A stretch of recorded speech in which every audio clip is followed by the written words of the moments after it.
इस वैतरणी के ऊपर ये रचना है। कैसी रचना है? एक गांव था जिसमें एक बुजुर्ग चौधरी रहता था, जिसके 4 बेटे थे।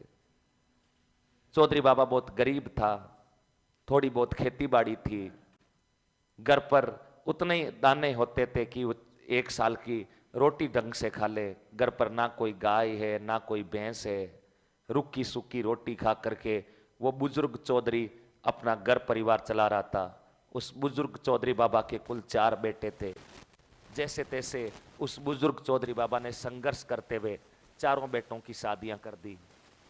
चारों की जो बहुएं आई वो अब खेती बाड़ी का काम करने लग गए, चारों बेटे काम करने लग गए। बुजुर्ग बाबा चौधरी बाबा 80-90 साल का हो गया, इसलिए उसने अब खाट पकड़ ली थी, वो खेत में नहीं जाता।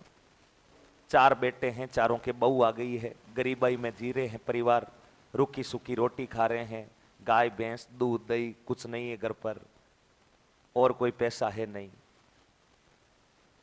काम चल रहा है परिवार का। लेकिन जो सबसे छोटा बेटा था, जो सबसे छोटा चौधरी था, वो सबसे छोटा चौधरी कभी खेत नहीं जाता। चौधरी बाबा के कितने बेटे थे? 4। 4 में से तीनों भाई खेत में काम कर रहे हैं, तीनों की पत्नियां काम कर रही, चौथे की पत्नी भी काम कर रही, लेकिन चौधरी खुद नहीं जा रहा। छोटा चौधरी एक अलग मिजाज का आदमी, सब खेत चले जाते, वो खाट पर सोता रहता। जब देखता कि सब खेत चले गए, उठता नहाता धोता, 3-4 बजे रोटी वोटी खा करके निकल जाता, जयपुर में घूम घुमा कर वापस घर आ जाता। 11-12 बजे आता, सोता, सुबह 10-11 बजे तक सोता, उड़ता, खेती बाड़ी में काम नहीं करता। छोटा चौधरी। छोटे चौधरी की जो छोटी पत्नी है चौधराइन, उसको बहुत बुरा लगता। उसने कहा यार ये मेरे तीनों जो जेठ है ये जोड़े से काम कर रहे हैं, जेठ जिठानी दोनों, और मैं पूरे दिन अकेली खेत में कस्सी खींच रही हूं। छोटा चौधरी की इतनी क्या दादागिरी है, वो आ क्यों नहीं रहा है? एक दिन छोटी चौधराइन को भयंकर गुस्सा आया और छोटी चौधराइन घर जा करके, छोटे चौधरी नींद में सो रहा था 10-11 बजे, और जाकर के एक लठ लेकर के 4-5 पैरों पर जाकर मारती है। अचानक छोटा चौधरी नींद में से जगा और उसने देखा कि पास में चौधराइन लाल आंखें किए खड़ी है। चौधराइन ने पूछा कि ये क्या तरीका, तुम पूरे दिन खरांटे लेते रहते हो, नींद लेते रहते हो, मैं अकेली पूरे दिन खेत में काम करती हूँ। छोटे चौधरी ने कहा कि नींद किसको आती है, मैं सोता नहीं हूँ, बस मैं तो यूं ही आंखें बंद करके लेटा हो रहता हूँ और लेटे लेटे सपने देखता रहता हूँ। चौधरी ने कहा अच्छा सपने, 2 और मारी और बोला कि अभी बता लेटेस्ट सपना कौन सा था, अभी जस्ट करंट में कौन सा सपना देखा था? वो छोटा चौधरी मेरी तरह भोला भाला था, उसने कहा कि अभी तो लेटेस्ट में सपना यही था कि सामने एक गाय बंधी हुई है, बिल्कुल सफेद गाय है, तुम उस गाय का दूध निकाल कर दूध की बाल्टी भरकर मेरी तरफ लेकर आ रही हो और मैं वो बाल्टी भरा हुआ दूध पीकर वापस हो रहा हूं। छोटी चौधराइन अचानक चौंकी और उस छोटी चौधराइन ने कहा कि अगर ये सपना तुम्हारा सच हो जाए कि सामने गाय बंदी हो, मैं गाय का दूध निकाल कर दूध की बाल्टी भरकर तुम्हारी तरफ ला रही हूं और तुम दूध पीकर वापस सोना नहीं है, अगर मैं तुम्हें दूध पिला दूं, गाय ला दूं, तो क्या तुम मेरे साथ खेत में काम करने के लिए चल लोगे? छोटे चौधरी ने कहा कि बस घर पर गाय आ जाए, आप मुझे टाइम टू टाइम दोनों टाइम दूध पिला दे गाय का, उसके बाद मैं 24 घंटे खेत में काम करूंगा, तुम चिंता मत करो। अब बिना कोई घी दूध दही खाए क्या खेती बाड़ी का काम होता है क्या? नहीं। तुम यहां से पानी पता से खा के खेत में जाओ धके, पिज्जा खा करके जाओ, क्या कस्सी खींच लोगे? नहीं। खेती बाड़ी का काम करने के लिए चटपटा चाट वाट कुछ नहीं चाहिए, सुबह उठते ही 2-3 बाजरी की रोटी चाहिए और शाम को सोने से पहले 2-3 बाजरी की रोटी चाहिए और घी चूर करके खा के दूध दाप करके पी के सोएं तो ही खेत में काम होगा, नहीं तो खेत में काम में नहीं होगा। मैं डाइटिंग पे रह रहा हूँ और फलाना और मेरा तो वेट हो गया, और कुछ नहीं होता वेट, जब खेत में जाते हैं तब सारा वेट बताओ क्या हो जाता है? बराबर। अब इसलिए छोटा चौधरी ने कहा कि अगर ऐसा हो जाए तो मैं निश्चित रूप से खेत में काम करूंगा, निश्चित रूप से। छोटी चौधराइन थोड़ी बहुत पैसों वाली थी, इसलिए छोटी चौधराइन ने अपने जो भी पैसों का संग्रह वगैरह था वहां से पैसे निकाले और उस चौधरी को कहा कि तुम ऐसा करो, आज के आज एक गाय लेकर आओ और कल से ही अपने को खेत पर काम करने के लिए चलना है। छोटी चौधराइन ने कुछ पैसे दिए, छोटा चौधरी गाय लेकर आया, बिल्कुल सफेद गाय, सफेद गाय का नाम रखा बुगली।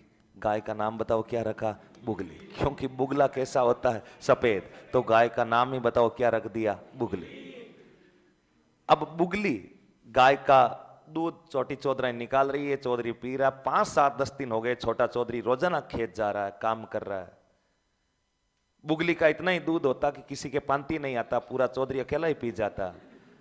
उधर चौधरी बाबा का पिता जो बुजुर्ग था, उस बुजुर्ग पिता के पास बातचीत करने के लिए गांव के एक पंडित जी आया करते थे। रोजाना शाम को अपने गांव में आते ही रहते हैं, एक दूसरा बुजुर्ग एक दूसरे से बातचीत करने के लिए।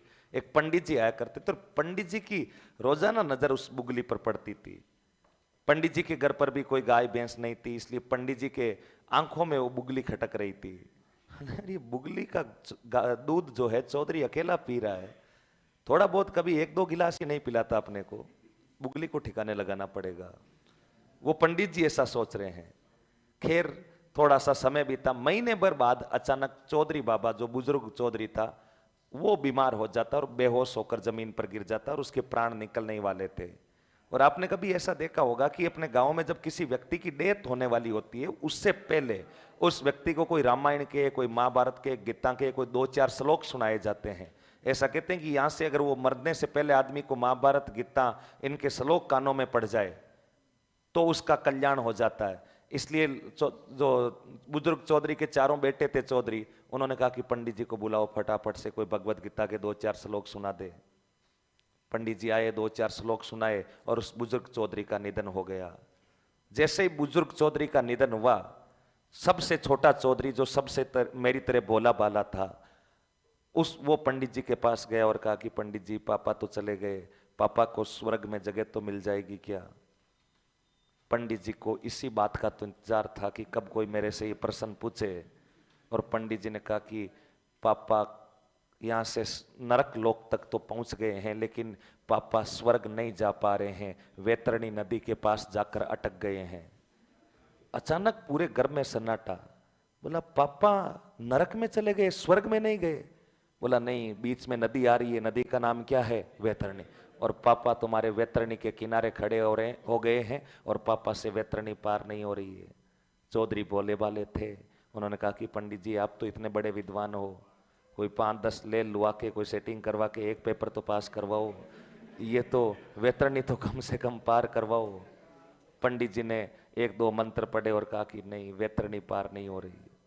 काफी देर तक काम चलता रहा। फाइनली छोटी चौधराइन सामने रसोई में बैठी थी और उसे पता लग गया था कि वैतरणी में कोई दिक्कत नहीं आ रही है, प्रॉब्लम बताओ किसकी आ रही है? बुगली। छोटा चौधरी पंडित जी के चरणों में गिर गया, बोला महाराज जैसे भी कोई ले दुआ के पापा को स्वर्ग में तो भेजो, वैतरणी तो पार करवाओ। पंडित जी ने कहा कि वैतरणी तो पार हो जाए, लेकिन वैतरणी के रास्ते में बुगली आड़ी आ रही है। अगर ये बुगली मेरे घर पर बांध दी जाए तो वैतरणी पापा बताओ क्या कर जाएंगे? पार। मैं मंत्र पढ़ूंगा और वैतरणी पार हो जाएगी। छोटा चौधरी का बुगली का नाम लेते खून खोलता है। उसने कहा कि नहीं, बुगली कहीं नहीं जाएगी, पापा थोड़े दिन नरक में रह लेंगे, क्या हो जाएगा? बुगली कहीं जाने वाली नहीं, बुगली यहीं रहेगी, क्योंकि बड़ी मुश्किल से तो बुगली घर आई है, इतने दिनों से भूखे मर रहे थे, अब दूध दही पानी खा रहे हैं। बोला नहीं, पापा थोड़े दिन नरक में रह लेंगे, क्या हो जाएगा? अपने बुगली कहीं जाने वाली नहीं है। छोटी चौधराइन सब कुछ समझ चुकी थी और छोटी चौधराइन सामने बैठी, बोला रुको, तुम अभी के अभी उठो और बुगली पंडित जी के घर बांध के आओ। पापा नरक में कैसे रह लेंगे? आज अपन जो कुछ भी है सब पापा की वजह से है। नहीं, बुगली की कोई जरूरत नहीं है, जिंदा रहेंगे तो दूसरी बुगली ले आएंगे, तुम बुगली पंडित जी के घर बांध कराओ, पापा को स्वर्ग में भेजना है। पंडित जी, बुगली जाते ही क्या वैतरणी पार हो जाएगी? पंडित जी ने कहा चुटकियों का खेल है। छोटा चौधरी पंडित जी की तरफ गुस्से में देखता हुआ बोला पंडित जी मौका मिलेगा तब बताऊंगा। और छोटा चौधरी अब क्या करे, चौधराइन का आदेश है, इसलिए छोटा चौधरी अपने घर से बुगली को खोलता है और किसके घर पर जाकर बांध आता है? पंडित जी। जैसे ही बांध कर चौधरी आया और बोला पंडित जी बुगली बांध कर आ गया। पंडित जी ने 4-5 मंत्र पढ़े और बोला बस बस पापा की क्या पार हो गई है वैतरणी। अब किसको पता हुई है कि नहीं हुई है, लेकिन पंडित जी ने कह दिया, मतलब दिल में बताओ क्या आ गई है? शांति। बोला बस पापा की वैतरणी पार हो गई है और पापा नरक से कौन से लोक में चले गए हैं? स्वर्ग। अब उठाओ पापा को और पापा जी का दाह संस्कार कर दो। छोटी चौधरी ने कहा रुको। छोटे चौधरी को कहा जा बुगली वापस खोल करके ले आ। पंडित जी अचानक चौंके, बोला ये क्या कर रहे हो तुम? बोला नहीं, वैतरणी पार हो गई, अब पापा से अपने आप तो वैतरणी पार होगी नहीं, पापा को इधर स्वर्ग से वापस नरक में लाना होगा, तो हम कभी बुगली वापस तुम्हारे घर पर बांध देंगे, ऐसा करो तुम बुगली को वापस खोल करके ले आओ।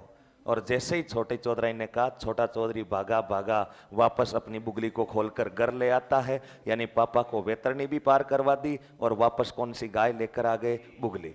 चौधरी ने अपने कॉमन सेंस का प्रयोग करते हुए बुगली गाय को भी वापस ला दिया और पापा को भी कौन सी नदी पार करवा दी? वैतरणी। इस छोटी सी घटना पर विजयदान देता ने लिखा है कौन सी रचना? चौधराइन की चतुराई। लिख दो एक लाइन फटाफट, चौधराइन की